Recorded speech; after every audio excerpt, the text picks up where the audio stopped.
माय माऊली नमस्कार. विविध महान संत महिमा ग्रंथ गुरुचरित्र महिमा अध्याय 50 अभिवाचन करत आहे. श्रवण केले तर प्रतिक्रियेत श्री गुरुदेव दत्त लिहा. श्री स्वामी समर्थ. श्री गुरुचरित्र अध्याय 50. श्री गणेशाय नमः. सिद्धमणे नामधारका पुढे अपूर्व ऐका. पूर्वी रजक कथानका तू ते आपण निरोप येले. उपजला तो म्लेच्छयातीत विदुरा नगरी राजकरीत पुत्रपौत्री नांदत महानंदे प्रियेसा. विशेष भक्ती विप्रावरी ती असे पूर्वसंस्कारी असती देवालय भूमीवरी उपद्रव नेदी तयासी. त्याचे घरचे पुरोहित तया रायासी सकवित आपण होऊन मलिच्छ जात देवद्विजा निंदावे. मंदमती द्विज जाती देखा पाशन पूजा करीती समजता ते देव म्हणती काष्टवृक्ष पाशनासी. राजा म्हणे पुरोहितासी तुम्ही निरुपेले अम्हासी अनुरेणु तृण काष्टेसी सर्वेश्वर पूर्ण असे. समस्त जातीची उत्पत्ती जाणावी तुम्ही पंचभूती पृथ्वी आप तेज वायू रीती आकाशा पासवा प्रियेसा. आणिक तुम्ही म्हणालेसे पूजिती पाशान देवा सरिसे सर्व ठाई पूर्ण भासे विश्वात्मा तो एकाची. ऐसा परिप्रतासी सांगे राजा विस्तारीसी करी पुण्य भोवसी विश्वास देव द्विजावरी. राजा देखा येणे प्रिय होतात या विदुरा नगरी. पुढे त्याचे मांडीवरी स्फोटक उद्भवला. नाना प्रीच वैद्येती तया स्फोटका लेप करीती शमन नोहे कवणे रीती महादुखे कष्ट तसे. येशे असता वर्तमाने श्री गुरु असता गान गावोनी विचार करीती आपुले म्हणे राजा येईल म्हणूनिया. प्रकट झाली महिमा ख्यात पाहया येथे मलेच्छ जात आता राहावे आम्ही गुप्त लौकिकार्थ पर्येस. आले ईश्वर नाम संवत्सरू सिंहरासी आला असे गुरु. गौतमी तीर्थ असे तोरू यात्रा प्रसंगे जावे आता. म्हणती सर्व शिष्यासी करा आयती वेगेशी येतो राजा बोलावयासी जावे त्वरित गंगेला. येणे परी श्री गुरुमूर्ती होते गानगापुरी ख्याती. राजा येवना झाली मती पूर्व संस्कारे प्रियेसा. स्फटकाच्या धोकेद्वा राजा अपार कष्टला सहजा. नाना परीचे औषधी निजा करिता तया न होय भरवे. विप्रमणती रायासी स्थान भरवे पाप विनासी जावे तुम्ही सहजनिसी विनोदार्थ पर्ययसा.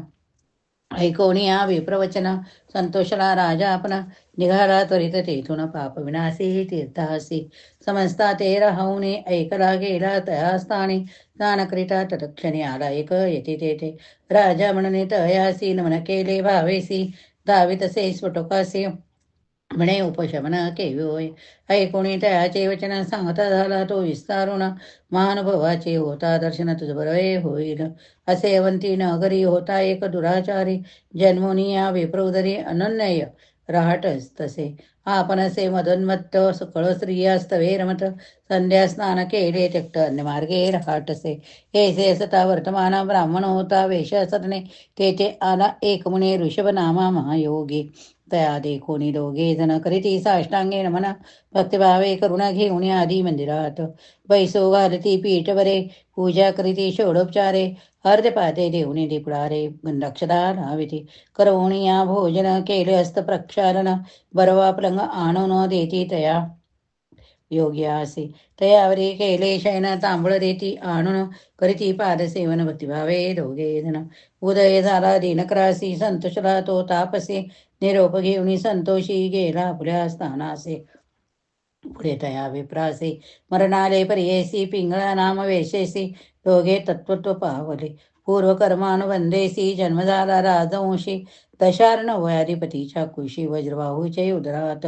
तया वज्रबाहूशी ज्येष्ठराणी गर्भिसी उदभवला गर्भप्रेयसी राजा समारंभ करीत असे.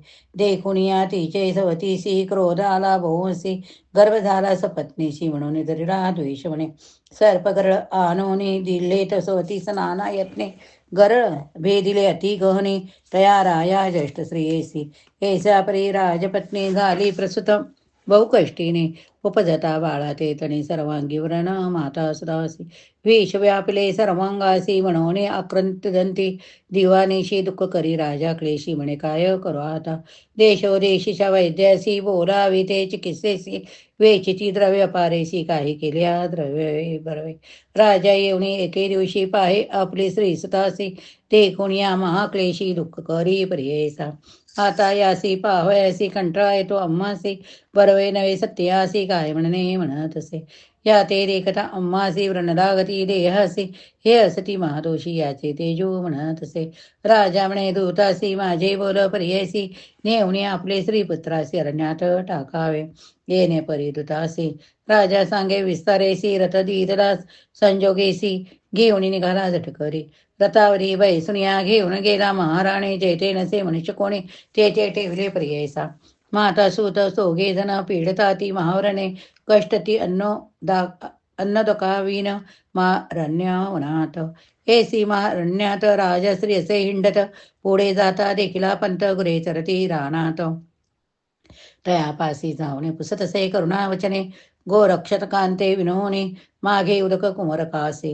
गोरक्षक म्हणती ती जावे त्वा मंदिरेसी, तेथे उदक बोसी अन्नही तू ते मिळेल. म्हणून मार्गे दाखविती हळूहळू जाय बनती, राजपत्नी मार्गे क्रमती गेली तया ग्रामासी. म्हणे येथे कवन राजा संतोषी मन दिसती, समस्त प्रजा ऐकोणी सांगती वैशराजा महादे तरी पुण्यवंत. याचे नाम पद्माकर पुण्यवंत असे नर. तू ते रक्षील पार म्हणून सांगती तीसी. ही तुक्या वसरी तया वैशाची घरी दासी होती मनोहरी, ती आली देवजवळी. येऊन पुसे ती वृत्तांत, घेऊन गेली मंदिरात आपल्या स्वामीसी सांगत अत्यंत विस्तारेसी. देखून या वैशनाथ कृपा करी अत्यंत, नेली आपल्या मंदिरात तिथले एक गृह तिसी. कुसोनिया वृत्तांत वाणिज्य झाला कृपावंत, दिले अन्न वस्त्र भूत नित्य तिसी रक्षित असे. वर्तता ऐसे एके दिवशी प्राण गेला कुमार कासे, प्रलाप करी ओसी राजपत्नी प्रियेसा. मूर्छा येऊन तहे क्षणी राजपत्नी पडे धरणी, आपुली पूर्व आठवणी महाशोक करीत असे. नाना परी दुःख करिता ऋषभयोगी आला त्वरिता, पूर्व जन्मीच्या उपकारार्थ पातला ते महाज्ञानी. योगिता ते देखोनी वंदिता झाला तो, आणि अर्धपादे देऊनी पूजा करी उपचारी. तया समी योगेश्वर पुसे कवन दीर्घस्वर, शोक करीत असे अपार कवन असे म्हणत असे. सविस्तरे वाणी योगी या ते सांगता झाला वृत्तांत, योगीश्वर कृपावंत आला तेथे धुळी के. म्हणे योगी ती असी मूळपणे दुःख करीसे, कवन जन्मला भूमीसी कवन केमेला सांगमज. भूते पाचा ठाई मिळवणी शाता, शून्य पाही दुःख करिता अवकाश नाही वया, वाया का हो दुःख करीसी. तीन गुणा पासा उपदती मनुष्य स्वभाव, सत्वगुण असे देव रजगुणी मनुष्य दान. तामस तोची राक्षस जैसा का गुण वसे, तैसा पिंड जन्मभासे कधी स्थिर होण्याचे. ऐसे ऐकुनी राजपत्नी करी योगी असी विनंती, आपणासी झाली ऐसी गती राजभ्रष्ट होणे आले. माता पिता बंधुजना सोडून आले मी राना, पुत्र होता माझा प्राण भरवसा मज तयाचा. तया झाली ऐसी गती वाचून आपण काय प्रीती, मरण व्हावे मज निश्चिती म्हणून चरणी लागले.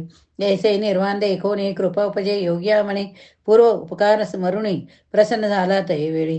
भस्म काढून तये वेळी लाविले प्रेताचे कपाळी, घालिता त्याचे मुखकमळे प्राणाला प्रियेसा. बाळक वेसले उठवणे सर्वांग झाले सुवर्णवर्णी, माता सूत दोघे जणी वर्ण केले तात्काळी. राजपत्नी पुत्रासेत करियोगी असी दंडवत, ऋषभयोगी कृपावंत आणिक भस्म प्रोक्षिलेसी. तात्काळिक दोघे जणासी शरीर झाले सूर्य सुखासी, शोभायान दिसेती कैसी दिव्य देह उभयवर्ग. प्रसन्न झाला योगेश्वर तयेवेळी दिदलावर, तुम्हा नव्हे करी मुझरू तारुण्य रूप चिरंजीव. ऐसा प्रसन्न होऊनी योगी गेला तत्क्षणी, ऐक राया एको म्हणे सतपुरुषाचे सन्निधान. ऐसे राजा ऐकुणे नमन करीत क्षणे, विन विटसे कर जोडणी गोटे असे सत्पुरुष. ऐकोणी रायाचे वचन सांगतसे म्हणी आपण, भीमा तिरी गाणगा भोन असे तेथे परमपुरुष. तयापासी त्वा जावे दर्शन मात्रे होईल बरवे, ऐकोणी राजा भावे निगत झाला तये वेळी. एको भावे राजा आपण निघाला श्री गुरुदर्शना, प्रयागा करी तरी करी प्रयाग आला गाणगा प्रहासी. ग्रामी पुसे सकाळी कासी, येथे एक तापसी रूप धरी सैन्यासी कोट्या आहे म्हणून या. कोणी न बोलती तयासी राजा कोपला भोवसी, म्हणे आलो भेटीशी दाखवा आपणासी म्हणत असे. मग म्हणती समस्त लोक अनुष्ठान स्थानी असती निक, अमरजा संगमी माध्यान्निक करोणी ग्रामी येताती. ऐसे ऐकुणी मलिच्छ देखा, समजता वर्जुनी आपण ऐका बैसुणी आंदोलिका गेला तया सानासी. दुरुनी देखता श्री गुरुशी चरणी चाले, मलेच्छ परियेसी जवळी गेला पावे असी नमन करुणी उभाराय. श्री गुरु म्हणती तयासी का रे रजका कोठे अससे बहुत दिवसा भेटलासी आमचा दास होनिया. ऐसे वचन ऐकून मलेच्छ झाला महाज्ञानी पूर्वजन्म स्मरला म्हणी करी साष्टांगी नमन. राजा म्हणे श्री गुरुशी का उपिक्षले अम्मासी झालं आपण परदेशी चरणा वेगळे गेले मज. राजा म्हणे श्री गुरुशी राजस्फटकपणासी वेता हो तसे प्रयासी कृपा दृष्टीने पाहावे. ऐसे वचन ऐकून श्री गुरु करीती असे वदन स्फोटक नाही दाखवी म्हणून पुसतासी येवनासी. राजा पाहे स्फोटकासी न दिसे स्फोटक अंगावरसी विस्मय करीतसे मानसी पुनरपी चरणी माता ठेवी. राजा म्हणे स्वामी आसी तुझे प्रसन्नत्व मासी राज्य पावलो मी संतोषी अष्ट ऐश्वर्य भोगिले पुत्रपौत्र देखिले नयने झालो पूर्ण अंतकरणे आता असे एक म्हणे ऐश्वर्य माझे अवलोकावे. पूर्व माझा जन्मजनक स्वामी वचने राज्यविशेष पाहुणे देखिले नाना सुख गुणे एक मलेच्छ जाते. श्री गुरु म्हणे विचारती पुढे होणार असे गती कलियुगे असे दुर्जन यती गोप्य सता पुढे बरवे. सहज जावे सिंहस्थानासी महातीर्थ गौतमीसी जावे आता भरवंसी येतो निया गौप्य व्हावे. ऐसे म्हणे विचारुणे गुरु श्री गुरु निघाले संगमावणे राजा आपले सुखासने बैसोय प्रीती करोनिया. पादुका घेतले आपले करी सांगा ते तसे चरणवचारी. श्री गुरु म्हणती आरोहण करी लोक निंदा तुझ करी ते. श्री गुरु निरोपिती यवनासी आरोहण करी वारुवेसी दुरिजावे नगरासी निरोपामचा नको मोडू. पाप विनाश तीर्थासी भेटी होईल तुम्हासी ऐसे म्हणून रायासी अदृश्य झाले श्री गुरुमूर्ती. चतुश्चत्वारी शतकोश देखा राजा पातला दिवसी एका पाप विनाशी तीर्थीने का अवलोकई तसे श्री गुरुसी. विस्मय करी अतिमानसी येऊनी लागी चरणासी विनय तसे भक्तीसी गृहा प्रीती यावे म्हणते. नगर सर्व शृंगारिले प्रवाळ मोती तोरण केले गुडिया मकर बांधविले समारंभ करी नगरात. बैसो विनिया पालकीत आपण चरण चाली चालत नवरत्न असे ओवाळीत नगर लोक आरत्या आणीती. ऐसा समारंभ राजा देखा घेऊन गेला श्री गुरुनायका विस्मय करीती सगळे का महादा आश्चर्य म्हणत असे. ऐसा समारंभ देखा घेऊन गेला राजा एका महाद्वारा पातला सुका पायगडी अंथुरती नाना परीचे दिव्यंबरे मार्गी अंथुरती पवित्रे वाजती बेरी वाजंतरे राजगृहा पातले. महासिंहासनस्थाने शृंगार केला अतिगणे जगद्गुरु ते नेऊनी सिंहासने बैसविले. समस्त लोक बाहेर ठेवून श्री गुरु गेले इकडे आपण शिष्य चौथे घे पण जण जवळ होते प्रियेसा. राजा विनयी स्वामी आसी अंतर पडले श्री चरणासी राज्य केले भोवसी आता द्यावे चरण सेवा. ऐसे ऐकुणी श्री गुरु म्हणती तुझे पुत्र राजे करीती तो हा यावे भेटीसी ऐसा निरोप देऊने. श्री गुरु निघाले तेथून राजा विनवे चरण धरून ज्ञान मजला असावे. कृपा सिंधू श्री गुरुनाथ ज्ञान होईल ऐसे म्हणत आपण निघाले त्वरित गेले गौतम यात्रेसी. स्नान करुणी गौतमीसी आले गाणगापुरासी आनंद झाला समस्तासी श्री गुरुदर चरण दर्शिने. समस्त शिष्या ते बोलाविती श्री गुरु त्यासी निरोपिती प्रकट झाले बहुख्याते आता रावे गौप्याम्ये. यात्रा रूपे श्री पर्वतासी निघालो आता प्रियेसी प्रकट बोलो याची सोयसी गौप्य रूपे जाऊ येतेची.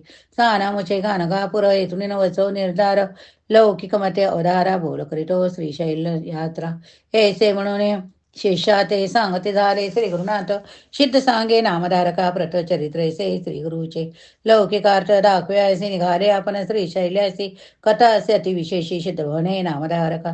इति श्री गुरु चरित्रामृते परमकथा कल्पतरो श्री नृसिंह सरस्वती पाख्याने सिद्ध नामधारक संवादे सार्वभौम संस्फोट क शमन ऐश्वर्यावलोकन नाम 50 अध्याय. श्री गुरु दत्तात्रय अर्पणमस्तु. श्री गुरुदेव दत्त. ओवी संख्या 118.